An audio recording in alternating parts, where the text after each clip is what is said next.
Frantic efforts by U.S. Treasury Secretary Steven Mnuchin failing to stem a Wall Street sell-off. The Dow Jones Industrial Average plunged more than 650 points Monday, its worst Christmas Eve trading ever, falling below the 22,000 mark for the first time in 15 months. The S&P 500 dropped over 2.5% at its lowest level since April 2017, closing in what traders call a bear market. The free fall in stocks came after the U.S. Federal Reserve followed through on an expected interest rate hike last week. Reuters markets editor Dan Burns. Stocks are plunging once again on a litany of worries, including indications that U.S. economic growth might be slowing. There's pretty broad dysfunction in Washington with a partial federal government shutdown. And of course, you've got the president very angry at the Federal Reserve over having raised interest rates and signaled there's more to come.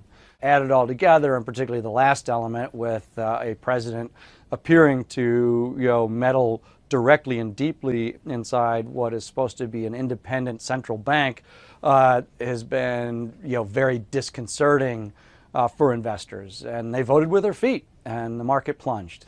U.S. President Donald Trump raged against a central bank on Twitter Monday, writing, "The only problem our economy has is the Fed." The interest rate futures market today closed at levels that indicate there's no expectation in the market that the Fed is going to be able to raise rates any further from this point.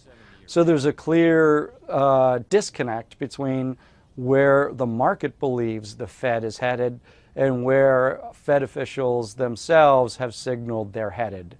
And that's one of the big questions as we go into 2019 that'll need to be resolved.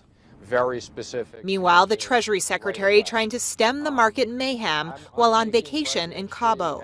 On Monday, Mnuchin held a conference call with the top U.S. financial regulators, dubbed the Plunge Protection Team, formed in response to 1987's Black Monday market crash. Mnuchin also made calls to top U.S. bankers on Sunday, and according to the Treasury, he got reassurances that banks were still able to make loans.